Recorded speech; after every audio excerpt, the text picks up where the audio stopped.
킹덤 재정 원리 함께 저희는 강의든 뭐 설교든 다 뜨거워요. 할렐루야.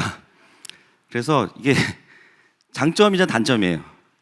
그래서 앞에 두 명이 있어도 뜨거워야 되고 아무튼 그래서 강의지만 또 우리가 말씀을 보면서 또 은혜 받는 시간 되는 줄로 믿습니다. 제가 이 강의 재정에 대한 강의를 좀 해야겠다라고 생각했던 것들은 일단은 경제적으로 지금 우리나라가 거의 건국 이래로 가장 힘든 상황으로 가고 있습니다. 그리고 코로나 때문에 어려워진 것도 있지만 사실은 코로나가 터지기 전부터 이미 쉽지 않은 상황으로 들어가고 있었고요.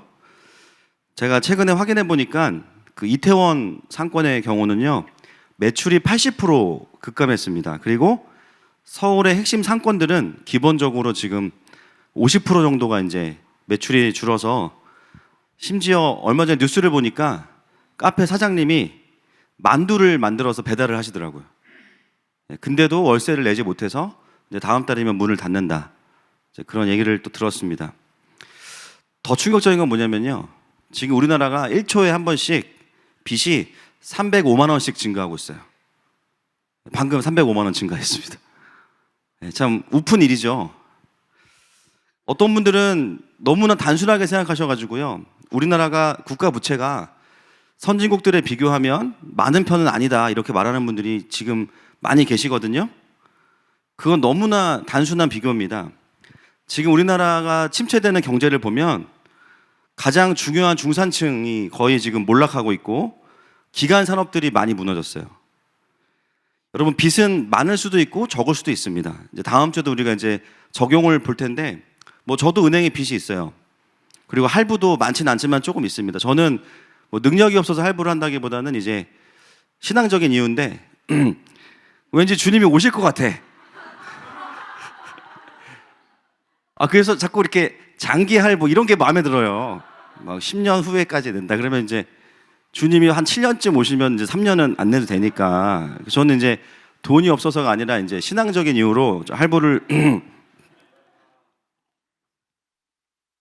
여러분, 이게 성경적인 신앙관입니다.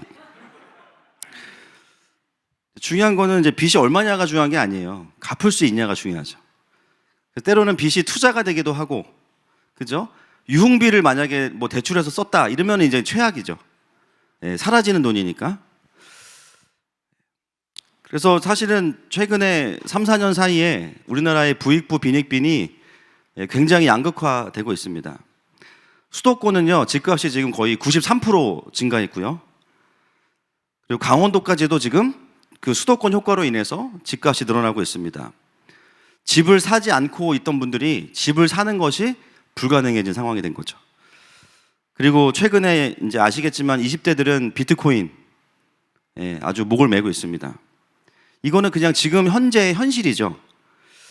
근데 이제 이 영향은 결국은 뭐 그리스도인들도 동일하게 받아요. 우리만 보호받는다. 물론 성경에 보면 출애굽기에 이제 10가지 재앙 중에서 이스라엘 백성이 보호받는 본문이 있습니다. 그러나 그때의 상황과 지금의 상황은 좀 달라요. 특별히 이 경제 기근을 우리나라에 허용하신 하나님의 의도를 아는 게 중요한데, 사실 지금의 이 하나님의 어떤 허용하심의 그 경륜을 보면 교회만 보호받는 시즌은 사실은 아닙니다. 오히려 반대죠. 교회가 하나님께서 원하시는 정확한 그 죄악의 포인트를 깨닫지 못하고 있기 때문에 하나님께서 어찌 보면 우리 수요일 날 설교 들었는데 메뚜기인지 황충인지를 보내가지고 이제 계속 어려움이 오는 거죠. 그래서 제가 이 강의를 준비한 이유는 뭐 우리는 보호받자 그런 것도 아니고요. 오히려 어떻게 보면 앞으로 오게 되는 이 어려움 속에서 쉽게 말하면 이 영적인 백신을 좀 맞을 필요가 있습니다. 갑자기 닥쳐오는 경제의 어려움 속에서 우리는 어떻게 반응하는 것이 또 하나님의 뜻인가. 그렇기 때문에 개인의 어떤 경험담보다는 성경을 가지고 보는 수밖에 없어요. 그럼에도 불구하고 한 가지 기대하는 것은 그 바알을 섬기는 그 가장 핵심에 있던 그 사르밧, 그 사르밧에 있는 과부에게 하나님께서 엘리야를 통해서 기근이 끝날 때까지 기름과 밀가루를 끊어지지 않게 하셨어요. 어떤 의미가 있습니까? 너희들이 섬기는 그 바알, 너희들이 섬기는 그 맘몬은 너희들에게 기근을 줄 수밖에 없어. 너희의 기근의 문제를 해결할 수 없어. 그러나 그 한복판에 살고 있는 남편이 없어서 죽을 수밖에 없는 그 사르밧 과부 아들은 기근이 끝날 때까지 먹을 것이 떨어지지 않아. 하나님 무엇을 말씀하시는 거죠? 내가 참 신이다. 내가 만군의 여호와다. 오히려 그 과부가요, 아마 제가 봤을 때는 엘리야가 다녀간 이후로 그 동네에서, 그죠? 새로 떠오르는 재벌인 거예요.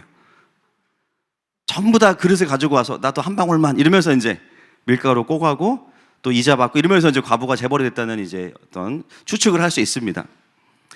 저는 오히려 우리 가운데 그런 경제 기근이 올 때 기도하는 건 뭐냐면요, 함께 그 어려움을 짊어지면서도 하나님이 주시는 특별한 공급함으로 인해서 여러분의 회사와 또 함께하는 모든 이웃들에게 그 재정이 흘러갈 수 있기를 선포하고 축복합니다.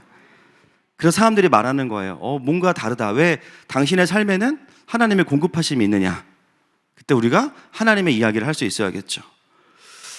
그리고 또 한 가지 이제 이 강의를 준비하게 된 이유는 교회들이 어떤 경제적인 부분들이 어렵다는 것을 인식을 한 건 잘했는데 어느 순간 교회에서 그거에 대한 답으로서 돈 버는 법을 가르치기 시작했어요. 주식 투자하는 법. 여러분, 주식 투자하지 마시라는 이야기가 아닙니다. 장투 잘 하시고. 중요한 건 뭐냐면 지금 교회가 세상을 향해서 또 청년들을 향해서 외쳐야 되는 메시지가 정말 그 포인트냐라는 거예요. 여러분, 재정을 잘 관리해야 됩니다. 우리가 재테크를 하는 거는 뭐 악한 건 아니죠. 다만 이 시대에 지금 재정이 풀리지 않고 이것이 하나님의 관점에서 해석이 돼야 되는데 그냥 너무나 쉽게 돈이 없으니까 돈 버는 법으로 가고 있는 것은 아닌가 좀 염려가 됐습니다. 정말 하나님께서 이 어려운 시대에 우리에게 말씀하시고자 하는 게 그것인가? 그래서 우리는 말씀을 통해서 좀 봐야 되는데요. 중요한 사실은 유튜브에도 제가 보니까 교회에서 하는 강의 중에 제일 인기가 많은 강의가 2개가 있어요. 첫 번째가 뭔지 아세요? 돈입니다. 두 번째는 이성교제예요. 두 가지는 조회수가 벌써 클래스가 달라요. 이것이 사람들에게 큰 관심이고 화두구나라는 생각이 들었어요. 그래서 그 강의들을 제가 다 들어봤습니다. 저는 이제 강의를 준비할 때 일단은 성경을 다 뽑아요. 그래서 성경에서 나오는 관련 구절 다 뽑고 맥락 다 살피고 그 다음에 이 주제로 가장 인기 있는 강의들을 다 들어봅니다. 그러면 이제 대충 중요한 게 다 나오거든요. 제가 들어보니까 뭐 다 잘못됐다 그렇지 않아요. 굉장히 중요한 원리들이 많이 나와 있습니다. 예를 들면 가장 많은 이제 원리를 말하는 게 뭐냐면 물질의 주인은 하나님이시다라는 거예요. 아멘이십니까? 그러면서 11조와 감사에 대한 이야기들을 합니다. 하나님의 것을 하나님께 드리는 거. 여러분, 새 전에 11조 해야 돼요? 새 후에 11조 해야 돼요? 원칙대로 말씀드리면 새 전에 하시는 게 맞아요. 가이사의 것은 가이사에게 세금 내고 받은 것 중에 하나님께 드릴 건 하나님께 드리는 거예요. 제가 부담되실까 봐 그동안 대답을 미뤄왔는데 여러분들을 위한 것 같지 않아서 오늘 말씀을 드렸어요. 여러분, 사실은 우리가 11조의 개념은 뭐 매주 우리가 강조하진 않지만 그 하나님 앞에 잘 드리는 게 맞습니다. 그리고 내가 섬기는 본 교회에 재정을 드리는 게 맞아요. 그런 부분들이 일반적인 재정 강의에서 충분히 다루어지고 있기 때문에 여러분들이 그것들을 또 잘 들어보시면 되고요. 그리고 또 한 가지 중요한 것 중에 하나가 뭐냐면 민규 목사님이 설교하신 내용 중에 물질의 축복이 권위자의 축복을 통해서 온다라는 것도 되게 중요한 원리입니다. 그래서 구약에 보면 아버지들이 자녀를 축복할 때 거기에 반드시 뭐가 들어가요? 물질의 축복이 들어가요. 왜냐하면 하나님은 재정이 땅으로부터 오는 게 아니라 하늘로부터 온다는 것을 권위자를 통해서 말씀하시기 원하시는 거예요. 그래서 그거 되게 중요한 원리고요. 그래서 그런 부분들은 여러분들이 이제 잘 정리하시면 되고, 저는 이제 겹치지 않는 선에서 좀 중요한 원리를 다루려고 합니다. 일단은 답을 좀 말씀드리면 디모데전서 6장 9절 말씀을 좀 보겠습니다. 이게 좀 중요한 말씀인데 시작. 부활해하는 자들은 시험과 올무와 여러 가지 어리석고 해로운 욕심에 떨어지나니 곧 사람으로 파멸과 멸망에 빠지게 하는 것이라. 아멘. 네, 또 말씀을 읽어놓고 이야기하겠습니다. 사실 요즘 교회들이 이제 이전보다는 훨씬 더 이 뭐 돈에 대한 이야기를 하는 게 좀 편해지는 분위기가 됐어요. 전에는 이제 돈 얘기하면 되게 세속적인 사람이라고 느껴지고, 그죠? 그리고 뭐 이런저런 얘기하면은 그런 관점이 있었는데, 사실 그런 분위기는 성경으로부터 온 분위기는 아닙니다. 정확하게 말씀드리면요, 중세 카톨릭과 유교로부터 온 돈에 대한 불편함이에요. 과거에 한국 교회가 돈 이야기를 터부시했던 이유는 사실은 그 두 가지의 이유입니다. 중세 시대 카톨릭은요, 교회는 선하고 세상은 악하다, 이원론에 빠져 있어요. 그래서 돈을 버는 것은 매우 천한 일로 여겼습니다. 그래서 중세 카톨릭 시대에 가장 천하게 여겼던 일이 뭐냐면요, 금융업이었어요. 은행 다니는 분들은 다 막 천하게 여겼던 거예요. 쉽게 말하면 돈을 버는 것은 천한 일이라고 여겼기 때문입니다. 그래서 그 일을 아무도 안 하니까 그 고리대금업을 누가 했을까요? 유대인들이 했습니다. 그래서 유대인들이 중세시대 때 돈을 엄청나게 벌었어요. 여러분, 요즘은 좀 사그라들었는데요, 교회들이 아이들에게 경제교육한다고 하면서 어떤 이야기를 많이 해요? 유대인의 재정관을 가져와서 이야기합니다. 근데 그걸 잘 들여다보면 성경적이라고 하기가 좀 어려워요. 그 이야기를 하는 모티브가 뭐냐? 유대인들이 전 세계의 많은 부의 대부분을 장악하고 있다. 일단 그게 도전이 된 엄마는. 우리 아이가 이방인이지만 그렇게 됐으면 좋겠다. 거기에 어떤 신앙적인 이유나 배경보다는 그들이 많은 부를 소유하고 있음이 동기부여가 됩니다. 그래서 뭔가 유대인이니까 성경적이겠지 하고 그 교육법들을 가지고 오는데요, 사실 성경에 보면 하나님의 사람들이 재테크를 잘했거나 돈을 잘 굴렸거나 이자를 잘 받아서 부자가 됐다는 이야기는 사실 별로 없어요. 몇 구절 나오지만 그게 성경이 말하는 재정을 주시는 하나님의 원리는 아니었습니다. 그렇기 때문에 그 중세시대의 돈에 대한 부정적인 정서가 교회들 안에 좀 있고요, 또 우리나라는 유교의 정서가 심하죠. 많은 분들이 교회를 다니지만 사실은 기독교라기보다는 유독교. 예배 분위기도요, 장례식이에요. 그죠? 우리 교회만 좀 안 그래. 대부분의 교회들은 장례식이에요. 주님이 관차서 들어오실 것 같아요. 그죠? 여러분, 주일은 부활의 아침입니다. 할렐루야. 그러면 승리와 기쁨과 세러머니인데 계속 장례식이에요. 예수님 십자가에 몇 시간 안 계셨는데 계속 슬프고. 이게 어떤 영향이에요? 유교의 영향이에요. 양반의 정서가 있다 보니까 책을 읽고 선비 같은 일을 하는 것은 굉장히 좋은 일이고요, 일을 해서 돈을 벌고 땀을 흘리는 것은 천한 사람들이나 하는 일이라고 생각하는 정서가 바로 기독교 안에 여전히 남아 있어요. 말씀을 배우는 것은 선한 일이고 좋은 일이지만 돈 얘기를 하면은 불경한 것처럼 배웁니다. 여러분, 그러나 성경은 우리에게 우리가 이 세상 속에서 하나님의 부르심을 따라 정말 하나님의 나라를 확장하고 구원하는 일에 동참하는 것이라면 모든 일을 귀하다고 말씀하십니다.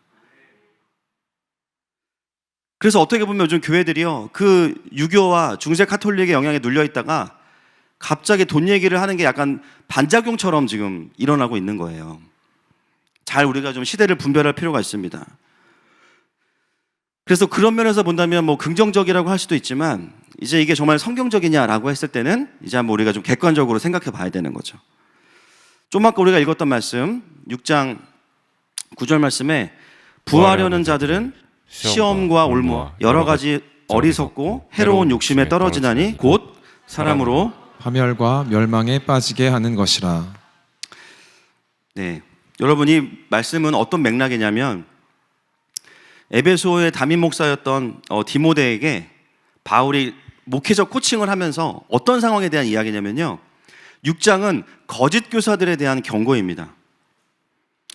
그 중에 그 거짓 교사들이 어떤 사람들이냐, 에베소가 굉장히 그 무역이 번창한 도시였기 때문에 또 이방의 우상을 섬기면서 돈을 받는, 그래서 굉장히 이방의 그 우상의 제사장들이 부자가 되는 구조였어요. 근데 그 영향력을 그대로 가지고 교회에 들어온 리더들이 있었어요. 그래서 성도들에게 말씀을 가르친다고 하면서 엄청나게 많은 부를 챙겨가고 있었습니다. 그것에 대해서 경계를 이야기하고 경고하는 메시지가 바로 6장의 맥락입니다. 근데 그들의 문제는 뭐였냐면 부하려는 자들이라는 거예요. 부하려는 자들. 여러분, 부하려는 게 뭡니까? 더 많이 돈을 버는 거. 그런 사람들은 어떤 열매를 맺게 되냐? 시험과 올무와 여러 가지 어리석고 해로운 욕심에 떨어진다. 그리고 파멸과 멸망에 빠지게 된다. 여기서 시험은 뭐겠습니까? 유혹이죠. 돈에 대한 유혹이 뭐예요? 더 많이 벌어야지. 더 많이. 올무는 뭐예요? 사단의 올무인데요. 돈을 더 많이 벌고자 하는 마음은 어떤 쪽으로 길이 열리기 시작하냐면요. 만몬에게 미혹되는 쪽으로 길이 열리기 쉬워요. 처음의 의도는 그게 아니었을 수도 있습니다. 분명히 하나님의 부르심도 있고 내 마음속에 우리가 자주 하는 기도 있잖아요. 주님 4천만 땡겨주시면 제가 선한 일에 쓰겠습니다. 로또 한 번만, 주님 한 번만. 주님 로또 10억이면 11조가 1억이에요. 그러면서 막 주님하고 딜을 하고. 우리의 마음은, 그 마음은 진심이에요. 저렇게 믿고 싶습니다. 진심이야. 근데 문제는 뭐냐면 실제로 우리에게 돈이 주어지면 그렇지 않다는 거예요. 숫자를 보면 그렇지 않다는 거예요. 더 많이 벌려고 하는 마음이 우리 가운데 있다는 거죠. 근데 그 마음을 통해서 어떤 길이 열리냐? 만몬과의 연합의 길이 열리는 거예요. 그래서 그 동기를 떠나서 어떤 일이든지 간에 돈 자체를 불리려고 하다 보면 어느 순간 우리는 선을 넘게 된다라는 겁니다. 물론 개인차가 좀 있겠죠. 그 선을 넘는 게 뭐냐면 미혹으로 들어가서 만몬과의 연합으로 가는 거예요. 재정에 대한 염려가 너무 지나치면 그 문이 열리기도 합니다. 그래서 만몬에 잡히기 시작하면 어떻게 되냐면요. 돈을 버는 방법에 있어서 점점 수단과 방법을 가리지 않게 돼요. 이게 좀 달라집니다. 그리고 돈이 생기면 생길수록 더 무력이 커질 수밖에 없겠죠. 돈 자체를 불리는 것에 몰두하기 때문에 당연히 올무에 빠질 수밖에 없습니다. 그래서 어떻게 하면 돈을 벌까? 이 고민이 많아지는 순간부터 우리는 빨간불이 켜졌다라고 생각하시면 돼요. 일단은 말씀의 근거에서. 교회들이 앞다퉈서 청년들에게 돈 버는 법을 강의하면서 지금 어떤 일이 벌어지고 있냐면 청년들이요. 주식과 부동산과 비트코인 스터디 모임을 교회 안에 만들어 놓고 있어요. 제가 말씀드렸어요. 주식과 부동산 비트코인 자체가 나쁜 건 아닙니다. 잘 분별해서 들으세요. 그 자체를 목적으로 하는 모임들이 생겨나기 시작해요. 교회가 그걸 인정해 준 거에 대해서 힘을 실어버린 거죠. 그러면서 어느 순간부터 그 모임은 죄송하지만 그냥 더 부하려는 자들의 모임으로 전진하게 돼요. 이게 이제 문제가 되기 시작하는 거죠. 사실 저는 이 메시지를 전하는 대상은 누구냐면 사실 믿지 않는 분들은 아닙니다. 하나님의 통치와는 좀 다른 개념이기 때문에 거기도 하나님의 통치가 있지만 이제 하나님의 또 다른 원리로 하시겠죠. 저는 뭐냐면 성경을 하나님의 말씀으로 인정하고 할렐루야. 그 하나님께서 주시는 재정에 대해서 고민하는 분들이 이 강의의 이제 주된 고객층이 되시는 거예요. 자, 바로 이어서 나오는 디모데전서 6장 10절 말씀 보겠습니다. 시작. 이것을 탐내는 자들은 미혹을 받아 믿음에서 떠나 많은 근심으로써 자기를 찔렀도다. 예, 바울이 뭘 지적하냐면 돈 자체를 지적하기보다 돈을 사랑하는 것을 지적하죠. 예, 돈을 사랑하는 것. 돈 자체는 가치 중립적인 겁니다. 얼마든지 선용될 수 있고요. 사실 보면 바울도 헌금을 받아서 여러 교회들에게 전하기도 하고 여러분 빌립보서에 보면은 기쁘다는 말이 왜 그렇게 많이 나오는지 아세요? 빌립보 교회가 헌금을 많이 했어요. 벌써 톤이 높아. 빌립보서는 바울이 기뻐요. 그죠? 왜냐하면 하나님 나라의 확장에 그 재정들을 쓸 수 있기 때문에. 바울은 돈이 나쁘다고 말하지 않았어요. 돈을 사랑하는 것이 일만하게 뿌리가 된다라고 이야기합니다. 돈을 사랑하게 되는 삶이라는 것은 처음에는 좋은 동기로 시작될 수 있지만 돈 자체를 불리는 것에 마음을 빼앗기기 시작하면 미혹될 가능성이 크다는 거예요. 그렇다면 이제 우리가 고민해야 될 게 뭐냐? 하나님은 우리가 가난하길 원하시는가? 어떤 분들은 하나님에 대해서 좀 잘못된 오해를 하고 있는 분들이 계세요. 우리가 좀 꽁돈이나 비상금 생기면 주님 골목에서 기다리시다가 야 일로 와봐. 11조 했냐? 그래서 이제 약간 주님이 삥 뜯는 분으로 오해하시는 분들이 있어요. 그리고 뭐 11조 안 했으면 그 주에 막 가다가 넘어지고 막 교통사고 나게 하시고. 하나님을 완전히 오해하고 있는 거죠. 여러분, 하나님은 우리가 어떻게 살기를 원하실까요? 풍성하게 살길 원하세요.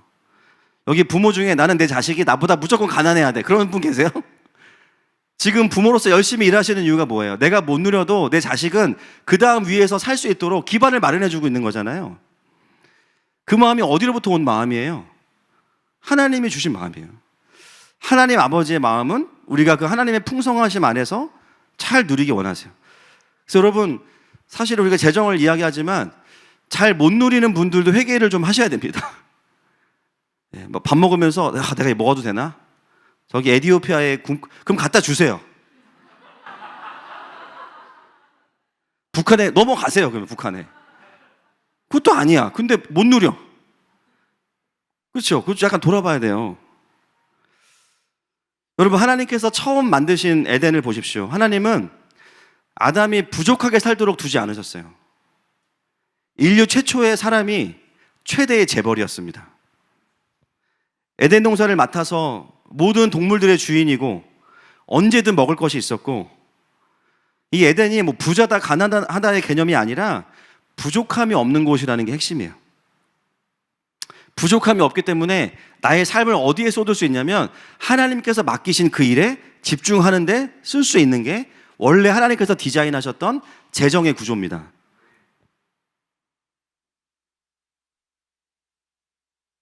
쉽게 말하면 먹고 살 걱정을 하지 않도록 만들어 놓으신 거죠. 근데 그 구조가 왜 망가졌어요? 3장 17절 말씀 보겠습니다. 모든 원인은 다 이거죠. 3장 17절 시작. 아담에게 이르시되 내가 내 아내의 말을 듣고 내가 내게 먹지 말라 한 나무의 열매를 먹었은즉 땅은 너로 말미암아 저주를 받고 너는 내 평생에 수고하여야 그 소산을 먹으리라. 아멘. 여러분, 농사는 타락 이전에도 있었습니다. 근데 차이점은 뭐냐면 그전에는 농사가 어렵지 않았어요. 그냥 씨 뿌리면 바로 다 났는데 타락 이후에는 엉겅퀴가 맺히기 시작하면서 그 열매를 보려면요 엉겅퀴를 다 없애야 되는 거예요. 여러분, 일하는 게 힘들어진 이유가 사실 이런 겁니다. 먹고 살 수 있지만 굉장히 수고스러워진 거죠. 거기서 우리가 무엇을 깨닫냐면 하나님의 공급하심이 끊어진 삶이라는 것은 이렇게 어려운 것이구나. 하나님이 너 힘들어봐, 그게 아니라 원래는 하나님의 의도가 그렇지 않았는데 타락으로 인해서 우리가 하나님을 거절하면서 공급하심이 끊어진 삶을 살아야 되고요, 그것을 내가 고생하고 수고하면서 다시 하나님의 공급자 되심을 인정할 수 있는 구조가 이런 구조입니다. 그래서 인간이 먹고 사는데 시간과 에너지를 더 사용할 수밖에 없는 현실이 된 거죠. 이것이 바로 죄의 열매입니다. 그런데 거기서 끝이 아니에요. 거기서 끝이라면 우리가 굉장히 절망스러울 텐데 예수님의 십자가 복음은요 우리를 천국 가게 하고 우리의 속사람만 회복시키신 게 아니라 무엇도 회복시키셨을까요? 재정의 구조도 회복시키시는 거예요. 믿으십니까? 우리가 예수님을 영접한 후 전 어떤 차이가 있어요? 완벽하진 않지만 이 땅에서 하나님은 다시 그 에덴에서 우리에게 디자인하셨던 그 구조를 우리의 삶 가운데 회복시키시기 원하시는 거예요. 거기에는 뭐가 들어가냐면 하늘의 공급을 받는 삶, 재정의 문제도 거기에 들어가 있는 겁니다.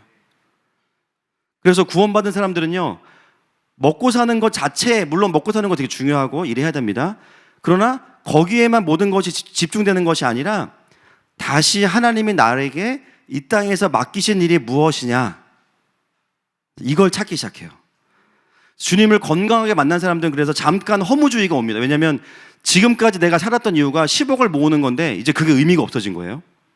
지금까지 내가 살았던 이유가 집 몇 채를 마련하는 건데 이제는 그게 더 이상 나의 가장 궁극적인 목표가 아닌 거예요. 뭐냐면 하나님이 나를 이 땅에 두시는 사명이 무엇이냐, 패러다임이 전환되는 거죠.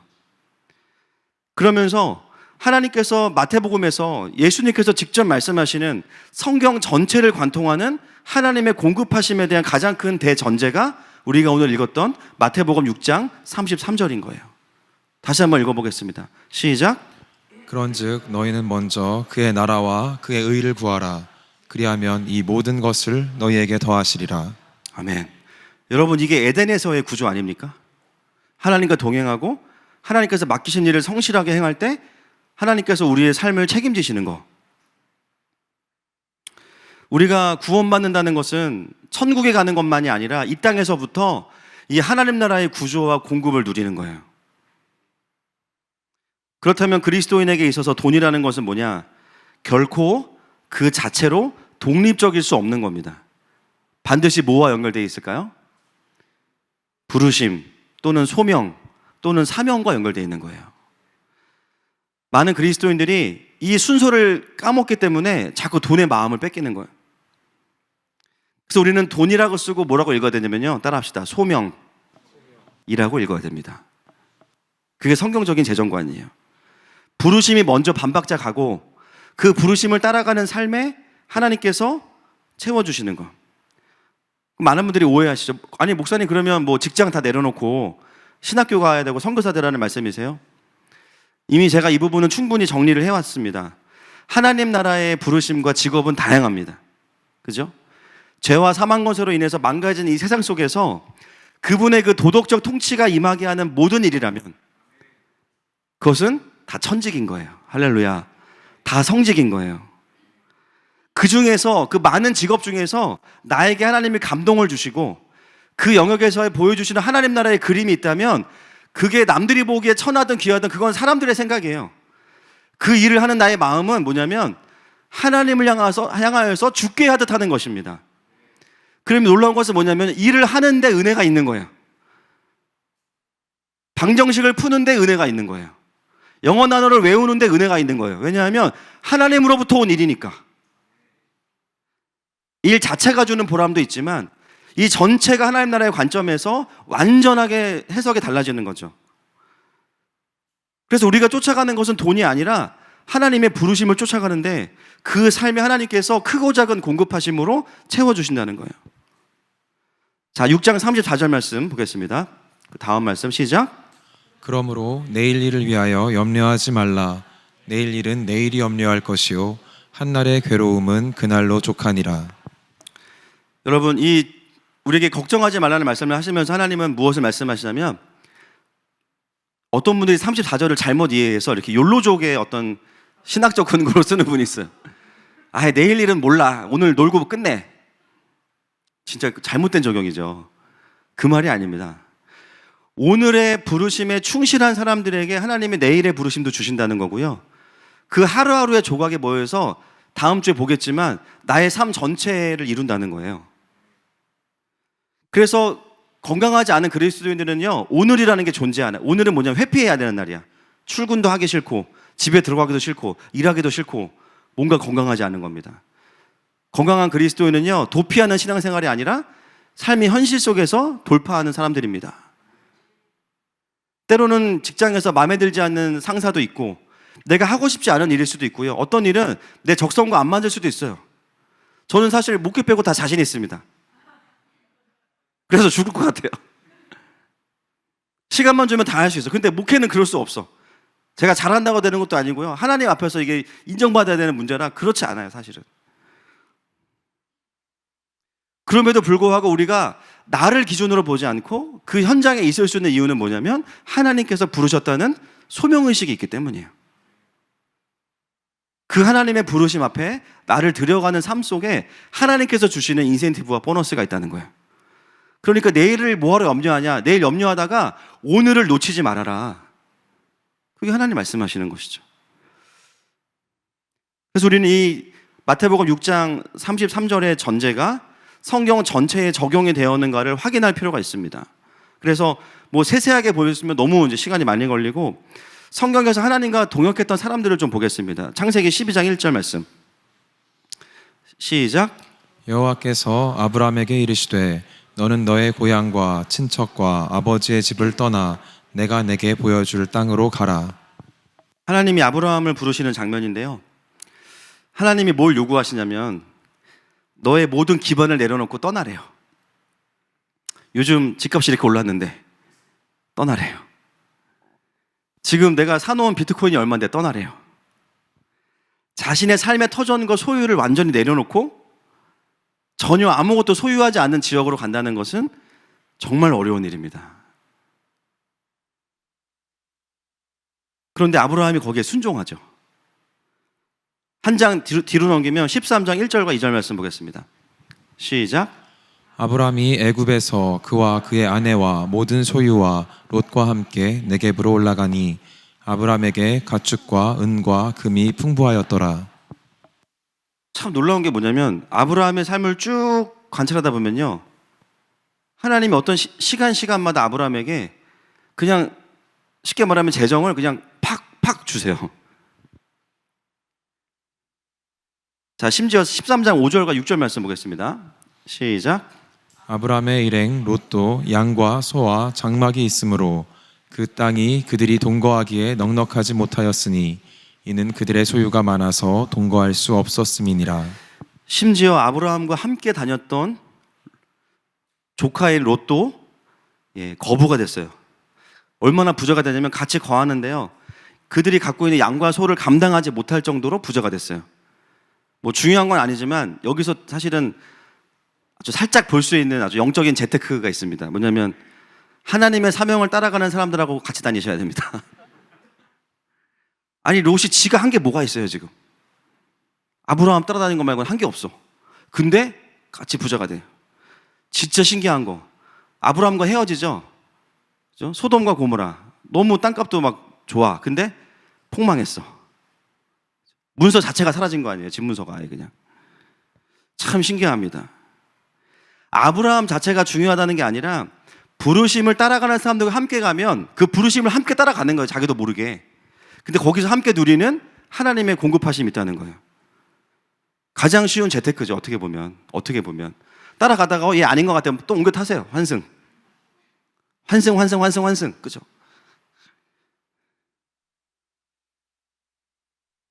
사실 저도 이번에 강의 준비하면서 하나님의 사람들, 특히 하나님이 재정을 부어주셨던 사람들이 부를 증가시키기 위해서 뭐 했나 찾아봤는데 찾을 수 있는 게 거의 없었습니다. 아브라함이 뭐 따로 재테크를 잘한 것도 아니고, 그때 뭐 주식이 있던 것도 아니고, 그렇죠? 유일하게 땅을 샀는데 5배 넘게 두고 샀어. 그것도 나중에 다음 주에 얘기하겠습니다. 그런데 하나님의 사람들의 특징 하나가 뭐였냐면요, 그냥 하루하루를 하나님의 인도하심에 충성하면서 따라갔다는 거예요. 그게 유일한 공통점이었어요. 부르심을 쫓아서 이동하고 또 제단을 쌓고 그리고 이삭을 기다리는 삶이 아브라함의 인생 전체였죠. 그런데 그 부르심을 쫓아가는 삶을 살았는데 자연스럽게 그 하나님의 공급하시는 은혜가 아브라함이 다 잘한 것도 아닌데 있었던 거예요. 자, 아브라함의 아들 누굽니까? 그 다음은 이삭이에요. 많은 분들이 이삭을 진짜 싫어합니다. 금수저의 표상. 그러니까 토스트나 만들지, 그죠? 그래서 하여튼 아니, 지가 한 게 뭐가 있어? 어? 아빠가 아브라함이고 결혼도 너무 쉽게 했어. 신부가 왔어. 순적히. 그 말이 제일 짜증나.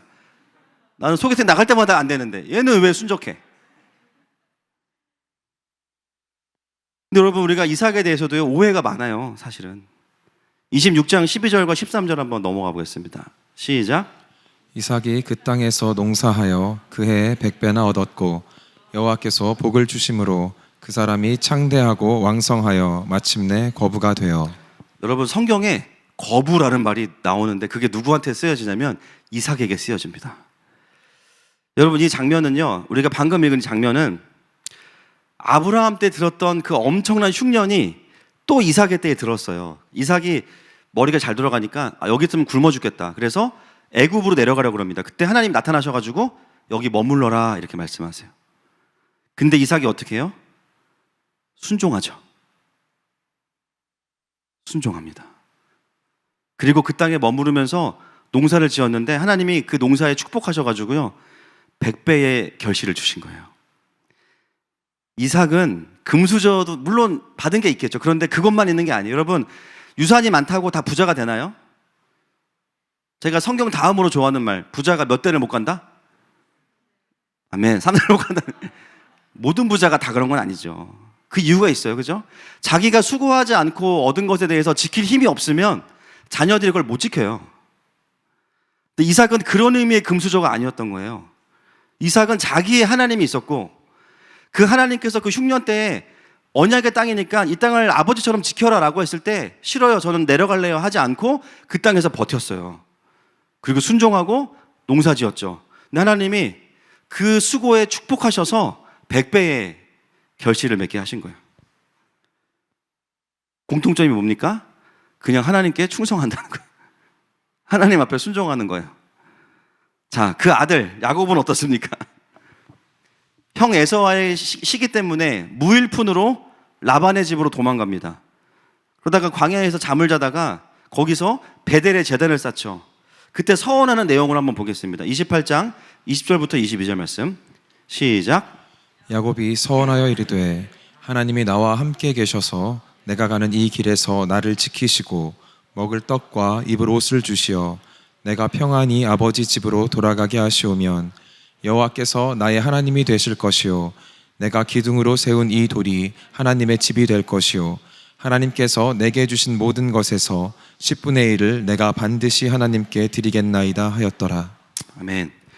어떻게 보면 이 야곱의 기도가 하나님의 나라를 구하는 기도처럼은 안 보입니다. 어떻게 보면 하나님과 딜을 하는 것으로 보이죠.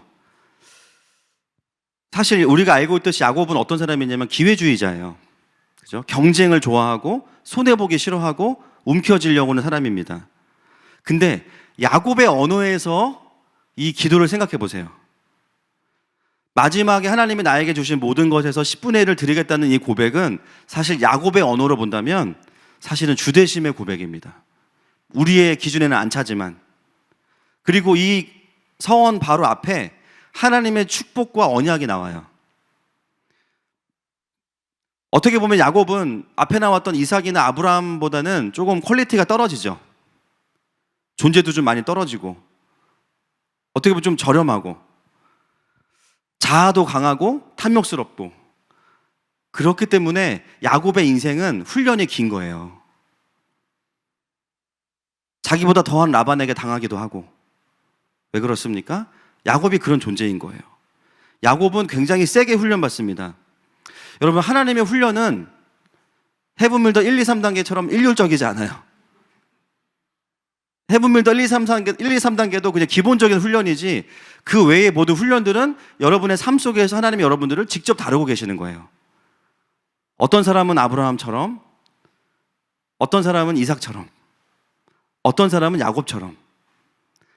내가 야곱처럼 훈련받는데 왜 나는 이삭 같지 않냐? 야곱이니까. 나는 왜 이렇게 순탄하냐? 그럴 수 있죠. 다른 거예요. 하나님은 그 사람에 맞게 훈련하십니다. 그렇다고 한다면 하나님의 훈련을 받고 따라가는 그 순종의 여정도 사실은 하나님의 사명을 따라가는 과정인 거예요. 야곱이 라반의 집에서 뭐 했는지 몰라요. 사실 우리가 봤을 때는 자매 한 명 얻으려고 14년을 그냥 올인해가지고 엄청 이뻤던 거지 사실은. 그죠? 근데 그 과정에서도 또 속이는 자는 속이는 것으로 하나님 다루시잖아요. 그죠? 자기 꾀에 넘어가도록. 그 과정도 뭐냐면 하나님이 야곱을 만들어 가시는 과정이에요. 놀랍게도 32장 10절 말씀 보겠습니다. 시작.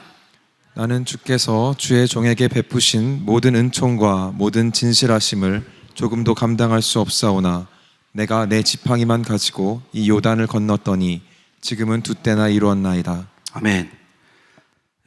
하나님은 그의 삶의 여정이 고된 훈련과 또 우리가 보기 싫은 야곱의 모습들 속에서 있었지만 하나님도 거기에 축복을 하세요. 자신만만하게 자기의 얕은 수를 의지하던 야곱이 어느새 하나님의 은혜를 고백하고 이것을 내가 감당할 수 없다라고 이야기합니다. 그의 아들 요셉은 또 어떻습니까? 형들에게 배신당하고 살해당할 위협과 상처를 받아요. 그리고 애굽으로 팔려갑니다. 누가 봐도 요셉은요, 세상에 던져진 사람이에요. 자기는 잘못한 게 없어. 꿈 얘기 2번 했는데 죽을 뻔했어. 물론 그 꿈이 굉장히 강력했죠. 그죠? 형들을 다 이제 아웃시키는 꿈이었으니까. 난 잘못한 게 없는데 죽을 뻔했다가 애굽에 팔려가. 던져진 거죠. 형들이 자기를 죽이려고 했고.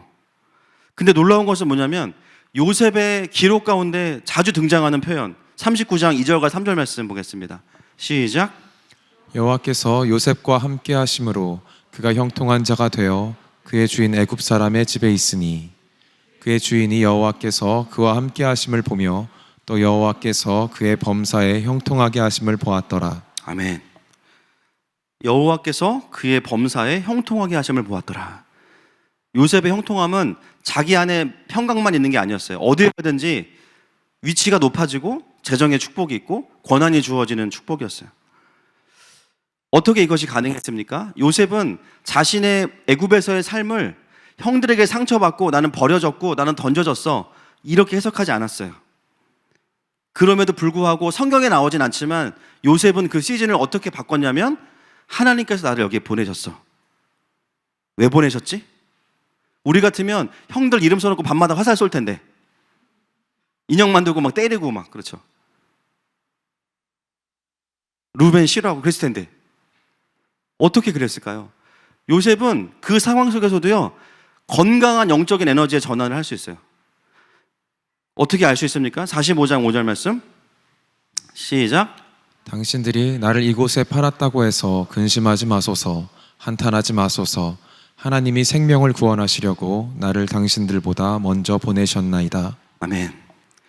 나중에 총리가 된 이후에 형들이 양식을 구하기 위해 왔을 때 형들에게 한 말입니다. 물론 약간의 복수가 있어요. 이제 보니까 그래서 형들을 좀 골탕을 먹이고 좀 그런 게 있긴 한데, 그러나 형들이 왔기 때문에 이렇게 말하는 것이 아니라 요셉은 자신이 애굽으로 간 이후에 어느 순간부터 개인적으로 하나님 앞에 머물렀겠죠. 그 시간들을 완전히 반전시킨 거죠. 그래, 형들은 일단 내려놓자. 복수도 내려놓자. 일단 내가 살았지, 감사하자. 하나님 나 왜 보내셨어요? 그리고 기도하다가 어느 순간 하나님이 이 부르심을 요셉의 마음속에 처음부터 선명하게 주셨는지는 모르겠지만 주신 거예요. 그리고 그 삶을 쭉 살아오다가 감옥에도 갔는데 거기서도 하나님이 높여주시고, 그죠? 알바인데 막 사장 되는 거의 그런 수준 아닙니까? 그러다가 또 이제 애굽의 총리가 됐고, 그렇게 쭉 높아지는 가운데 형들을 딱 만날 때 더 느낀 거예요. 아, 내 부르심이 이거였구나. 왜냐면 이 야곱의 70명의 가족들은요, 그냥 한 가족이 아니라 사실은 하나님의 구원을 이어가는 구속사에 있어서 중요한 역할을 감당하기 때문에 반드시 하나님이 가족을 지키셔야 되는 거예요. 맞습니까? 요셉은 그 하나님의 경륜과 자신의 가정을 같이 해석을 해내면서 이 가정을 내가 돌보고 지키는 것이 나의 부르심이었구나. 여러분, 어떤 분들 가정에서 부모님이 전혀 경제적으로 지원해주지 못하고 자란 분들 많으시죠. 어렸을 때부터 내가 알바해야 되고 어려웠고 때로는 그게 마음에 한이 되기도 하고, 근데 어느 순간 그렇게 마음먹었던 분들이 마음이 바뀔 때가 있어요. 하나님 그래도 나에게 돈을 벌 수 있는 능력을 주셔서 내가 가족들을 섬길 수 있게 됐구나. 내가 동생들 공부도 시키고 부모님도 섬길 수 있는 거 감사하다. 요셉에게 있었던 반전은 이런 반전이었습니다. 그에게 애굽은 버려진 장소가 아니라 보내진 장소의 부르심의 자리였어요. 그는 자신이 총리가 되는 것도 인생의 목표는 아니었어요. 그렇죠? 그런데 하나님 앞에서 그냥 하루하루를 하나님 앞에 최선을 다하고, 얼마나 많은 절망이 있었습니까? 보디발의 집에서도, 그죠? 자기가 지은 죄가 아닌데 성범죄자로 전자발찌 차고 막 감옥에 가서, 그죠? 관원장에게 나를 기억해 주세요. 기억 못해. 사실은 그냥 지나가는 이야기지만 그 순간순간이 완전한 절망이에요. 내가 회복될 수 있는, 내가 여기서 나갈 수 있는 유일한 동아줄이 다 끊어져. 근데 놀라운 건 뭐냐면 요셉은요, 그거에 영향을 받았더라도 금방 회복되는 거예요. 왜냐하면 하나님이 그의 동아줄이시기 때문이에요. 그래, 사람들은 나를 못 도와주지만 그럼에도 불구하고 이 자리로 부르신 하나님의 부르심이 있을 거야. 그거를 끝까지 놓지 않습니다. 그리고 하나님은 결국에는 그를 사용하시는 거예요. 출애굽한 이스라엘 백성들 70명의 가족이 430년 만에 300만 명을 넘어가는 말도 안 되는 빅뱅을 일으킵니다. 또 출애굽할 때 그 정신이 없는데 주님이 뭐라 그러세요? 옆집에 가서 은금 패목을 달라고 해라. 삥 뜯어가지고 출애굽합니다. 평생 모은 돈일 텐데 이 사람들 한순간에 호로록 해가지고 나가요 그냥. 그래서 어떤 분들은 여기서 자꾸 이제 부의 이동을 이야기하는 분도 있어요. 그죠? 악인의 재물을 해서 의인에게 주신다. 뭐 그런 부분도 있겠죠. 그러나 그게 성경이 말하는 재정관의 핵심은 아니에요. 과거에는 그 부의 이동을 진짜 많이 설교했어요. 그래서 자꾸 이제 그 부의 이동이 사실은 너무 지나치면 도둑질이거든요. 또 하나님이 주셔야 주는 거지. 주님 저 사람의 돈을 저에게 주. 이거는 도둑질이에요. 근데 이게 어떻게 성경을 관통하는 재정관이 될 수 있겠습니까? 그래서 부의 이동은 사실은 그런 측면도 있지만 성경 전체의 주제라고 보기는 힘들어요. 적어도 이스라엘의 역사를 쭉 보고 신약까지 여러분 계속 이관점입니다. 이스라엘의 역사는요, 하나님 앞에 하루하루 순종하고 충성할 때 쪼그라드는 역사가 아니었어요. 그럼 언제 쪼그라들었냐? 하나님께 불순종할 때 쪼그라들었죠. 이스라엘의 왕정 시대를 봐도 다윗까지 땅이 넓어지다가 여러분 다 공부하셨죠? 2단계 때. 그 이후에 땅이 분열되고 점점 쪼그라들고 그리고 사라지게 됩니다. 신약도 마찬가지예요. 예수님을 따라다니는 제자들 부족함이 없었습니다. 그 이후에 초대교회 역사를 보면 바울을 포함해서 모든 제자들이 서로가 서로에게 헌금하고 교회가 세워지는 과정에서 돈이 없어서 일이 안 되는 경우는 없었어요. 그 재정에 하나님의 부어준 축복들이 사도행전에 가득하게 나옵니다. 빌립보서 4장 11절부터 13절 말씀 보겠습니다. 시작. 내가 궁핍함으로 말하는 것이 아니니라. 어떠한 형편에든지 나는 자족하기를 배웠노니 나는 비천에 처할 줄도 알고 풍부에 처할 줄도 알아. 모든 일 곧 배부름과 배고픔과 풍부와 궁핍에도 처할 줄 아는 일체의 비결을 배웠노라. 내게 능력 주시는 자 안에서 내가 모든 것을 할 수 있느니라. 예, 바울이 이제 너무 헌금 때문에 기뻐하다가 마지막에 가오를 딱 잡아요. 고마운데 그거 아니어도 괜찮아. 이런 얘기하는 거예요. 그걸 굉장히 거룩하게 하는 거죠. 예, 결국 이 핵심 메시지가 뭡니까? 모든 상황에서 나는 부족함이 없다. 나는 모든 것을 할 수 있었다. 그 모든 것은 내가 사고 싶은 거 다 샀다 그 말이 아닙니다. 하나님께서 마음 주셔서 하라고 하셨던 일들은 내가 다 했다 그 이야기예요. 사도 바울도 가난하지 않았어요. 그가 세운 교회가 도시마다 있었습니다. 보면은 바울도요, 현찰이 없을 뿐이지 돈이 없는 건 아니었어요. 이게 무슨 말이죠? 따라서 우리가 현찰이 없지 돈이 없냐? 이거를 잘 새기셔야 됩니다. 현찰이 없는 것 뿐인데 그렇게 그걸 불안해 하시니까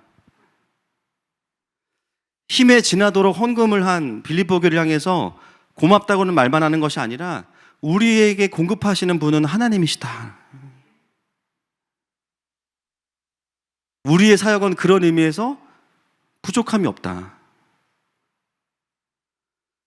여러분 성경 전체를 통해서 보게 되는 하나님 나라의 가장 중요한 재정 원리는요, 부르심을 따라가는 자들에게 하늘의 본부는 열린다는 거예요. 그리고 이 순서가 절대로 바뀌면 안 된다는 거예요. 그걸 바꾸는 순간 만몬이 되는 겁니다. 그러니까 미혹당하는 거예요. 만몬인지 알면 누가 당하겠어요. 분명히 내 마음은 하나님 나라고 선한 마음이고 돕고 싶은 마음인데요, 어느 순간 그 마음이 너무 커지다 보니까 하나님의 재정과 연결돼야 되는데 부하려고 하다 보니까 만몬과 연결되기 시작하는 거예요. 그래서 여러분 재정을 주제로 하는 어떤 강의든지 간에 그 강의가 건강하려면, 성경적이다라고 말하려면요, 돈을 관리하는 법을 가르치기 이전에, 물론 그것도 중요하지만 제일 먼저 무엇을 깨워야 되냐면 당신의 이 땅에서의 부르심은 무엇입니까? 그것을 도전해 줘야 되는 거예요.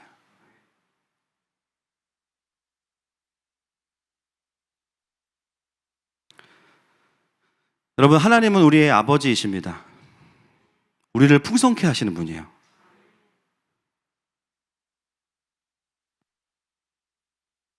그래서 우리가 재정이 없을 때에도 하나님의 성품을 오해하면 안 됩니다. 그리고 하나님이 기근을 보내시거나 가뭄을 내실 때에는 하나님의 백성들에게는 그 생명의 근원이신 하나님을 잊고 있을 때, 그리고 그런 것이 아니라면, 다른 의도가 있으시다면 기근 중에도 우리를 채워주실 거예요. 그럼 너무 분명한 거죠. 애매한 게 아닙니다. 6장 38절, 누가복음 6장 38절 말씀 보겠습니다. 시작. 주라, 그리하면 너희에게 줄 것이니 곧 후이 되어 누르고 흔들어 넘치도록 하여 너희에게 안겨주리라. 너희가 헤아리는 그 헤아림으로 너희도 헤아림을 도로 받을 것이니라. 아멘. 하나님은요,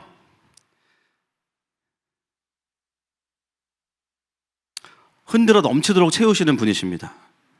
아멘이십니까? 그리고 신명기 8장 17절 말씀 보겠습니다. 시작. 그러나 내가 마음에 이르기를 내 능력과 내 손의 힘으로 내가 이 재물을 얻었다 말할 것이라. 아멘. 재물 얻을 능력도 주시는 분이시죠. 그리고 우리 조용계 목사님이 가장 많이 말씀하시는 요한 3서 1장 2절 말씀 같이 읽겠습니다. 시작. 사랑하는 자여, 내 영혼이 잘됨 같이 내가 범사에 잘되고 강건하기를 내가 간구하노라. 그 유명한 삼박자 축복, 그죠?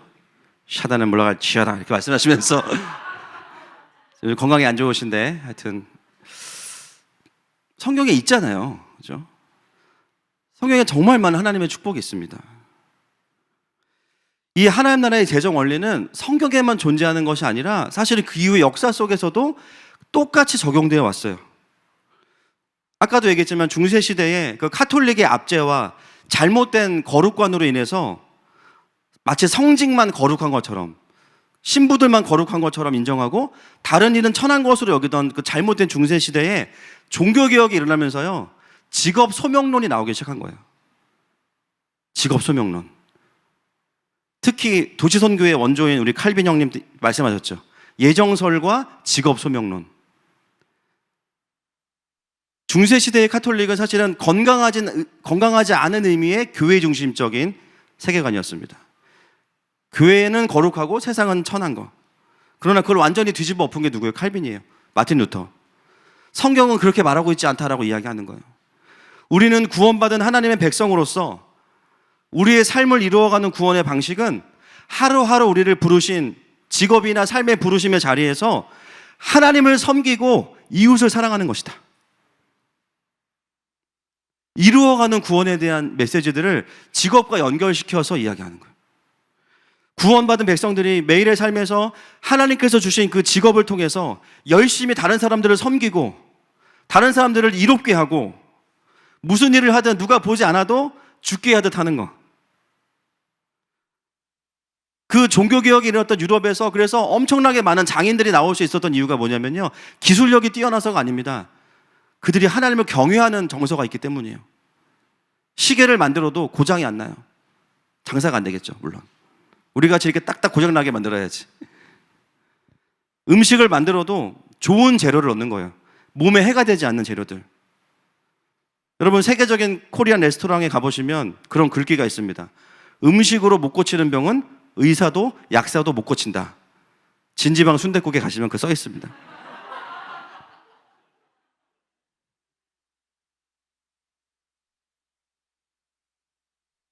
하나님의 통치를 받는 백성들은 예배당에서만 거룩한 게 아니에요.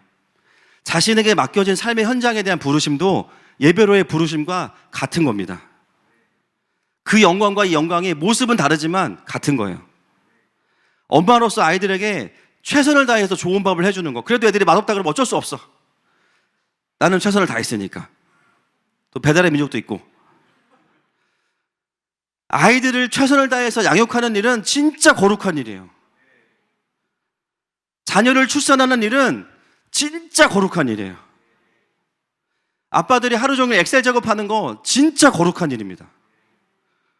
빵을 하나 만들어도 좋은 밀가루 쓰고, 제가 얼마 전에 고깃집에 갔었는데요, 충격적인 사건이 있었습니다. 뭐냐면 그 고깃집 사장님이 상추에 대한 자부심이 엄청나요. 상부심 장난 아니에요. 고기에 대한 얘기를 하는 게 아니라 이 상추를 자기가 어떻게 길렀고, 근데 상추가 정말 신선해서 그 상추 위에 달팽이가 있더라고요.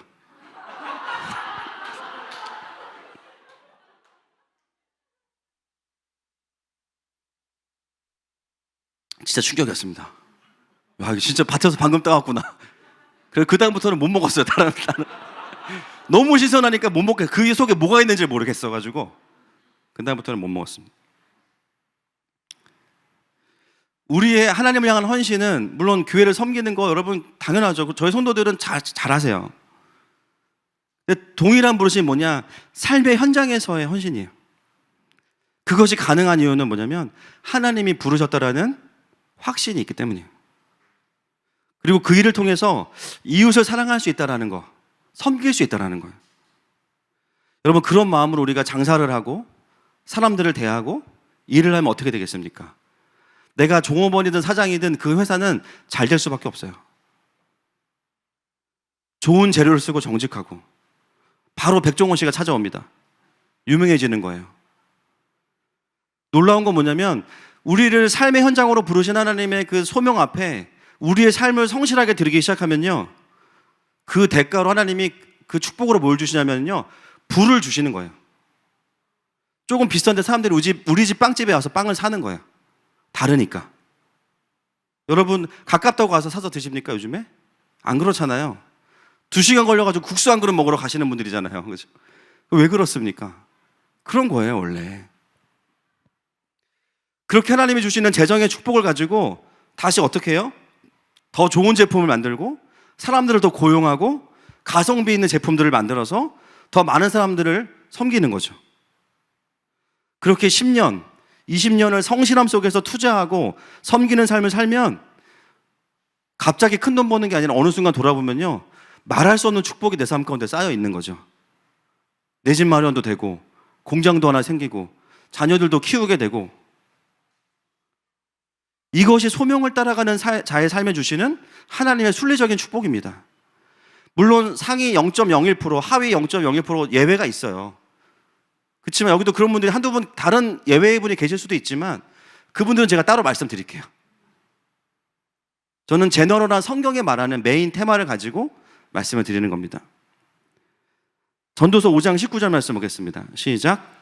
또한 어떤 사람에게든지 하나님이 재물과 부요를 그에게 주사 능히 누리게 하시며 제 몫을 받아 수고함으로 즐거워하게 하신 것은 하나님의 선물이라. 아멘. 내가 수고한 것에 대해서 몫을 누리는 것은 하나님의 선물이다. 근데 사람들이 자본주의를 너무 오해하는 거예요. 그래서 사실 이게 원래 스피릿인데, 자본주의라는 말 자체를 누가 만들었죠? 마르크스가 만든 말입니다. 이 선한 루틴을 말해줘야 되는데 그게 아니라 마르크스가 뭐라 그러냐면요, 이걸 탐욕주의로 만든 거예요. 착취한다. 돈이 많은 사람들이 돈이 없는 사람 노동을 착취한다. 완전히 유물론적으로 왜곡시켜버린 거죠. 물론 어떤 고용주나 사장들은요 진짜 악한 분들이 있습니다. 성경에도 보면 나와요. 야고보서 5장 1절부터 4절까지 보겠습니다. 시작. 들으라 부한자들아, 너희에게 이 말 고생으로 말미암아 울고 통곡하라. 너희 재물은 썩었고 너희 옷은 좀 먹었으며 너희 금과 은은 녹이 슬었으니 이 녹이 너희에게 증거가 되며 불같이 너희 살을 먹으리라. 너희가 말세에 재물을 쌓았도다. 보라, 너희 밭에서 추수한 품꾼에게 주지 아니한 삭시 소리 지르며 그 추수한 자의 우는 소리가 만군의 주의 귀에 들렸느니라. 여러분 성경도 임금체불에 대해서 경고하고 있습니다. 임금체불하면요, 들으라 부한자들아, 너에게 이 말 고생으로 말미암아 울고 통곡하라 말씀하고 있죠.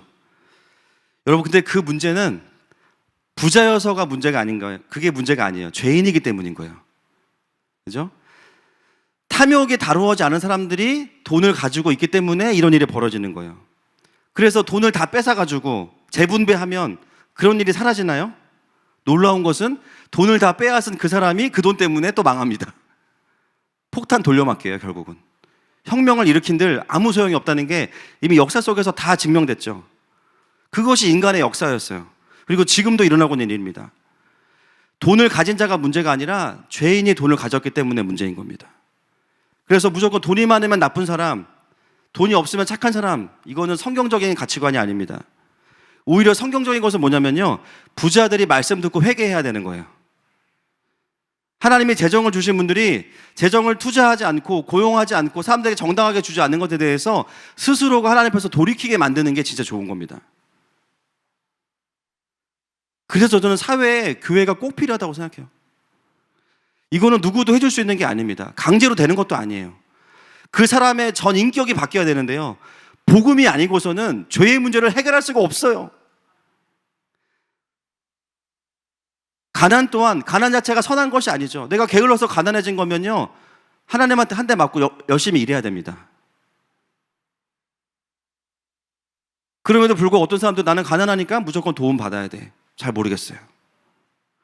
그래서 과부를 도울 때도 말씀에 뭐라 그래요? 60세 이상의 과부는 돕되 그 아래의 과부들은 가족들이 섬기게 하고. 왜 그렇습니까? 일할 수 있는 기회와 격려를 하라는 거죠. 스스로 해결할 수 있게 하라, 무조건 도와주는 것이 아니라. 그러나 정말 일할 수 없는 사람들은 도와야 된다. 성경의 원리 아닙니까? 근데 많은 그리스도인들이요, 어떤 강박이 있냐면 부자가 되면 안 된다고 생각해. 돈을 가지고 있으면 죄책감이 들어. 그러면 늘 말씀드리는 것처럼 민규 목사님 주세요. 5대5.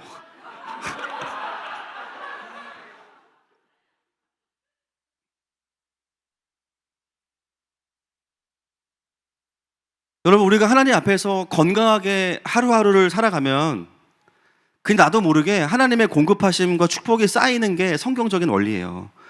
한 방에 로또를 기대하지 마시고 오히려 그 재정이 나에게 들어오는 것을 통해서 뭘 컨펌 받냐면, 아, 지금 내가 가고 있는 길이 맞구나. 하나님의 오케이 쌓이는 거예요. 우리는 그것을 다시 부르심을 확인하고 이웃을 섬기고 사람들과 사회에 투자하는 데 사용하는 거죠. 그럼 하나님은 또 채워주시고. 이게 진짜 선한 루틴입니다. 여러분, 이게 내 삶에서 일어나기 시작하면요, 먹고 사는 문제는 사실은 그냥 돌파가 되는 거예요. 또 하나님 앞에서 성실하면요, 어떤 열매가 있냐면 탁월함이 있습니다. 탁월함. 여러분, 그런 사람 있죠? 그냥 원래 잘하는 사람. 네, 그런 사람들 냅두세요, 그냥. 그런 분들은 많이 찾으실 거예요. 그죠? 너 탁월한데 뭐 했냐? 자랑하는 거 말고. 많이 받은 재능이 많은 사람들은요, 그만큼 안 섬기면 혼나요, 하나님한테. 부러워하지 마세요, 절대로. 그런 분들 빼고, 탁월함이 아니라 대부분의 사람들은 하나님께서 불러주신 영역에서 성실하게 살아가면요, 어느 순간 같은 걸 계속 하잖아요. 그러면 진짜 잘하게 돼요. 진짜 잘하게 돼요. 남들은 어느 순간 저렇게 하려면 어느 정도 해야 되지? 10년 이상. 그 10년은 갑자기 생깁니까? 하루하루 안 되는 거 다시 해보고, 실패한 거 다시 해보고, 왜 안 됐는지 분석하고, 그 시간이 쌓여서 엑설런트함이 오는 거죠. 올림픽 나가기 위해서 4년 동안 죽어라 훈련받습니다. 여러분, 그렇게 탁월함이 생기잖아요. 어떤 일이 벌어지냐면 다른 사람들이 나에게 와서 배우려고 합니다. 그게 어떤 일이든지 간에. 잠언 22장 29절 말씀 보겠습니다. 시작. 네가 자기의 일에 능숙한 사람을 보았느냐? 이러한 사람은 왕 앞에 설 것이요 천한 자 앞에 서지 아니하리라. 아멘. 왕 앞에 선대요. 왕 앞에. 탁월함으로 인해서. 여러분, 업무 시간에 우리가 말씀 보는 것도 좋지만 또 나에게 주어진 일을 잘하기 위해서 자격증 공부도 하는 거, 그것도 예배입니다. 다른 사람 일을 도와주는 거, 그것도 예배예요. 일을 더 잘하는 사람에게 가서 더 많이 배우는 것도 거룩한 일이에요. 하나님께서 기뻐하시는 일입니다. 우리가 우리의 삶이 고되다고 느끼고 무의미하다고 느끼는 이유는요, 뭐 일이 힘든 것도 있겠지만 이 가치의 문제가 해석이 안 되니까, 분명히 내가 교회에서 은혜 받는데 내가 직장 가면 이게 나랑 무슨 상관 있지? 계속 이 물음표가 따라다니는 거예요. 그게 해결이 안 되면 일이 힘들면 힘들어서 힘들고, 없으면은 무의미하고. 근데 이게 해결되면요, 일이 힘들면 더 보람돼요. 할렐루야. 예배니까. 어려우면 기도하게 되고. 사역자들도 마찬가지입니다. 목회자들도. 말씀을 맡은 자로 부름 받았다면 말씀을 잘 다루는 사람이 돼야겠죠. 저는 어떤 생각이 있냐면요, 여러분, 시간이 없기 때문에 저 같은 사람을 부르셨다고 생각해요. 여러분들 시간 많으면 저보다 더 다 잘하실 거예요. 여러분들 바쁘시니까 대신 해줘라. 연구하고 공부하고 잘 전달하는 훈련도 해야겠죠. 말도 천천히 했다가 졸지 않게 개구도 쳤다가 발음도 분명하게 했다가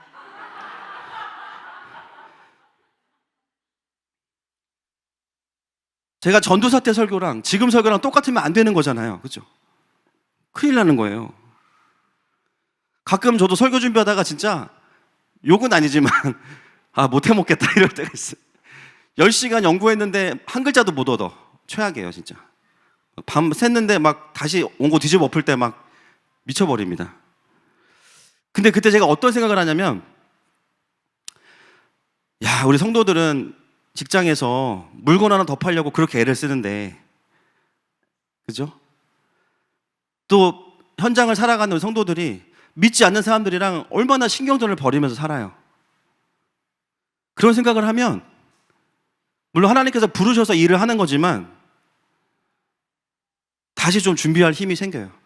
왜냐하면 저는 말씀에 대해서 하나님께도 위임을 받았지만 여러분들에게도 위임을 받았어요. 여러분들이 하나님께서 궁금해하는 거, 알기 원하는 말씀의 의미들, 제가 뭐 잘나고 높아서 하는 게 아니라 위임 받았기 때문에 그 일을 하지 않으면 안 되는 거죠. 그게 제 역할이에요. 그 일을 잘하고도 요구할 권리가 없어요. 왜냐하면 그냥 그게 제 역할이니까. 골키퍼 잘 막으면 0, 못하면 마이너스잖아요. 설교는 거룩한 일이고 일상의 직업은 안 거룩한 일이고, 그게 중세 카톨릭이라니까요. 오히려 저는 말씀을 준비하다가 속을 때가 있습니다. 물론 목회자로서 또 특별한 고충이 있어요. 그러나 제가 봤을 때는요, 여러 부분에서 저는 성도님들보다는 덜 힘들어요. 때로 너무 편한 거 아닌가라는 생각을 할 때도 있습니다. 전에 저희 교회 한 가정에 가서 그 일을 좀 도와준 적이 있었는데, 택배를 다 뜯어가지고 막 검수하는 일을 같이 좀 했었거든요. 한 2시간 정도? 너무 힘들더라고요. 이걸 하루 종일 한다고? 그리고 떡볶이 먹고. 야, 이렇게 일하는구나. 그 일이 작은 일이든 돈이 되든 안 되든 그걸 이어갈 수 있는 것 자체가 뭐예요? 그 자리가 하나님께서 맡기신 위임의 자리이기 때문입니다. 여러분, 정말 제가 봤을 때는 잘 버티고 계시는 거예요. 그렇죠? 엄마도 때려치고 싶을 때 있으시죠? 아내 못해 먹겠다. 가장으로서 안 살고 싶고, 직장 매일같이 사표를 마음에 품고 있고. 근데 그때마다 우리를 잡아주는 메시지가 무엇입니까? 하나님이 그래도 나를 여기로 부르셨지. 직접적으로 이 하나님 나라하고 관련이 없어 보여도 하나님이 맡기셨지. 그것 때문에 우리가 또 눈물을 삼키고 서러움을 삼키고 그 치열한 현장에서 애쓰는 거 아니겠습니까?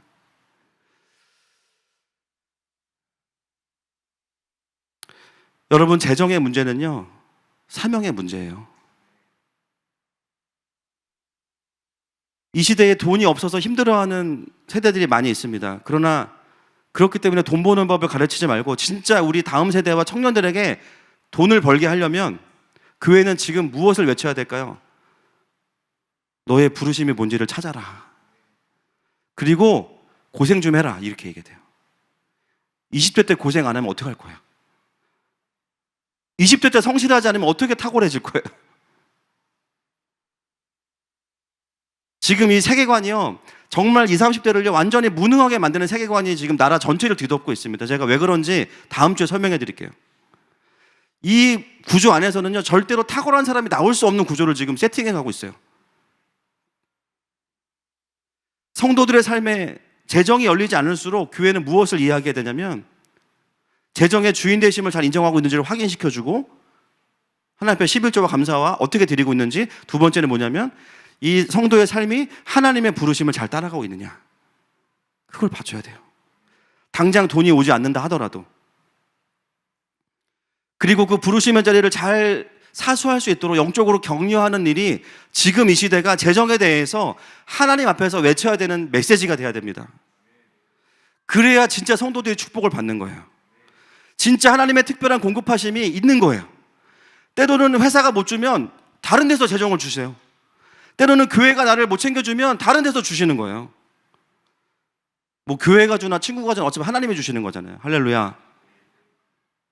교회는 그래서 그 신앙을 지킬 수 있도록 격려하고 성실함으로 하나님 앞에 나아갈수록 격려하는 거예요. 어떤 분들은 그렇게 생각하죠. 성실하기만 하면 어떡하냐, 탁월함이 없다. 성실함이 탁월함이 될 거예요. 그 성실함을 알아봐주고 써주는 좋은 리더를 만날 겁니다. 우리가 하나님 앞에서 그렇게 순종하고 충성하는 삶을 살기 시작할 때 하늘의 재정의 문이 우리의 삶에 열리는 거죠. 오히려 가뜩이나 돈이 없는데 주식 투자하는 법을 가르쳐가지고요, 청년들이 사명을 고민해야 되는 그 시기에 하루 종일 그래프 보고 있어. 이게 성경적입니까, 여러분? 하루 종일 샀다 팔았다 하고 있어요. 직장인들이 큐티도 하기 전에 그래프부터 보고 있어요. 여러분, 그게 성경적일까요?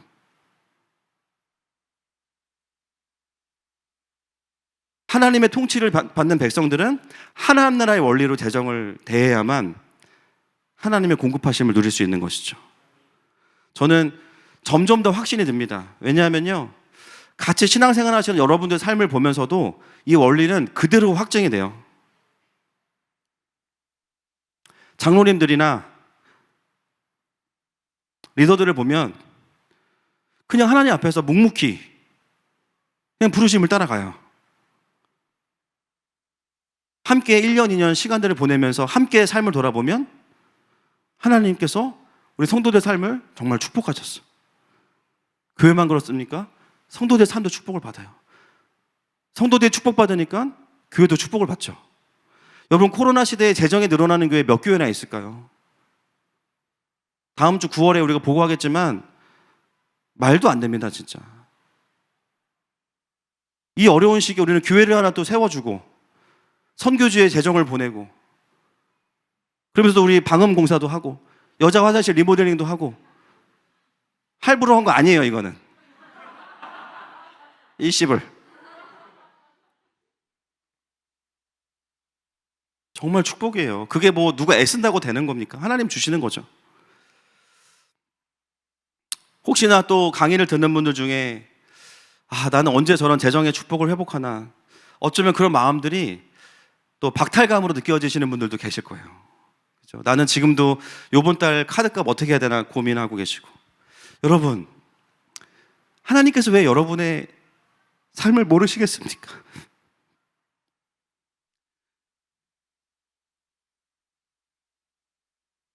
왜 모르시겠어요? 그 쪼들리는 마음을. 왜 안 풀어주실까요? 왜 기다리실까요? 지금 풀어주면 안 돼요, 어떤 부분들은. 좀 마음을 일으켜서 좀, 아들아, 내가 너를 향한 마음이 있다. 그 부르심이 있다. 좀 그 자리로 오면 안 되겠니? 그리고 내가 그동안 재정을 어떻게 써왔는지, 재정의 주인이 나였다면 그 웅덩이는 터진 웅덩이가 될 수밖에 없습니다. 모은 것 같은데 사라지고, 이제는 좀 플러스로 갈까 했는데 갑자기 원하지 않는 일이 생겨서 다시 마이너스. 하나님 우리를 가난하게 하기 원하시는 분이 아니에요. 정말 중요한 것을 먼저 가르치기 원하시는 거예요. 누구보다 그 쪼들림을 가장 속상해하는 분이 하나님이신 거예요. 저는 그런 기도 합니다. 우리 사역자들도 시간이 지날수록 실력도 더 늘어가지고요, 물질의 축복도 받을 거라고 믿습니다. 하늘마음교회 교육자로서만이 아니라 정말 하나님이 사용하시는 사역자들이 될 줄로 믿습니다. 이사야서 58장 11절부터 12절 말씀 같이 읽겠습니다. 시작. 여호와가 너를 항상 인도하여 메마른 곳에서도 내 영혼을 만족하게 하며 내 뼈를 견고하게 하리니 너는 물된 동산 같겠고 물이 끊어지지 아니하는 샘 같을 것이라. 내게서 날 자들이 오래 황폐된 곳들을 다시 세울 것이며 너는 역대에 파괴된 기초를 쌓으리니 너를 일컬어 무너진 데를 보수하는 자라 할 것이며 길을 수축하여 거할 곳이 되게 하는 자라 하리라. 아멘. 여러분, 이게 하나님께서 우리에게 부어주시면서 보고 싶으신 영광이에요. 재정의 염려가 많을 수밖에 없는 시대입니다. 저도 강의하지만 사실 저도 재정에 대한 고민 솔직히 많이 해요. 그때마다 사실 근데 제가 그 염려에 브레이크를 거는 게 뭐냐면, 제가 처음 전도사 할 때 받았던 사례를 떠올립니다. 개인적인 거라 말씀드릴 수 없습니다. 일단 1년은 페이가 없었고요. 1년은. 그 다음부터는 뭐 하여튼. 근데 지금 저는 그때에 비하면은 엄청난 축복을 받고 있어요. 집도 있고요. 전 차도 있어요. 아내도 있고요. 자식도 있어요. 내일 먹을 밥도 있습니다.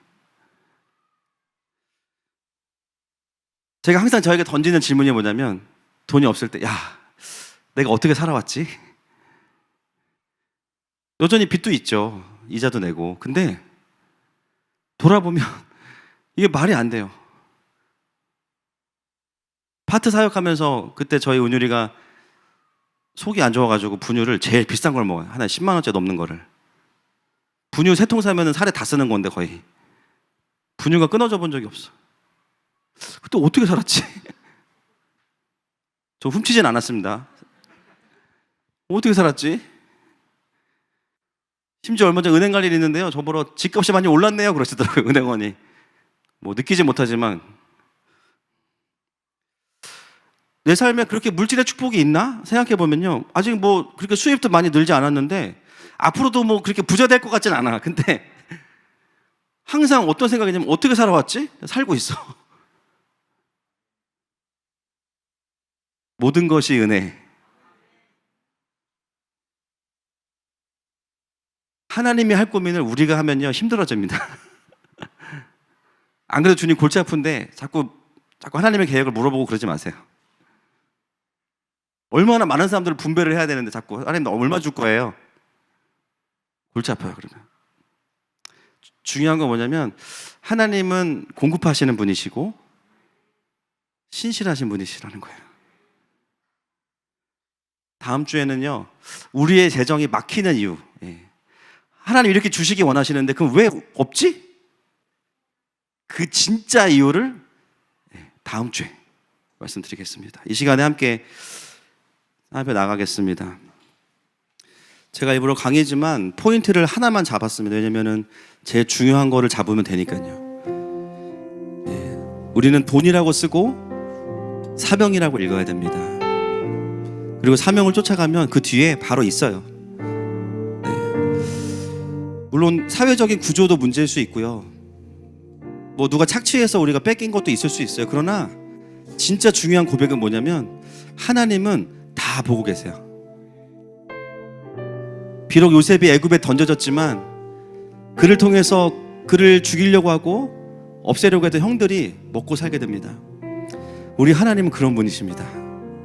여러분 이 시간에 좀 우리 마음속에 있는 그런 상대적 박탈감도 좀 주님께 드리시고 또 나에게 그 재정이 오지 않았다고 해서 노심초사하지도 마시고 주님 이제부터 내가 정말 그 주님과 동행하고 하루하루를 성실하게 하나님 앞에 좀 채워가겠습니다.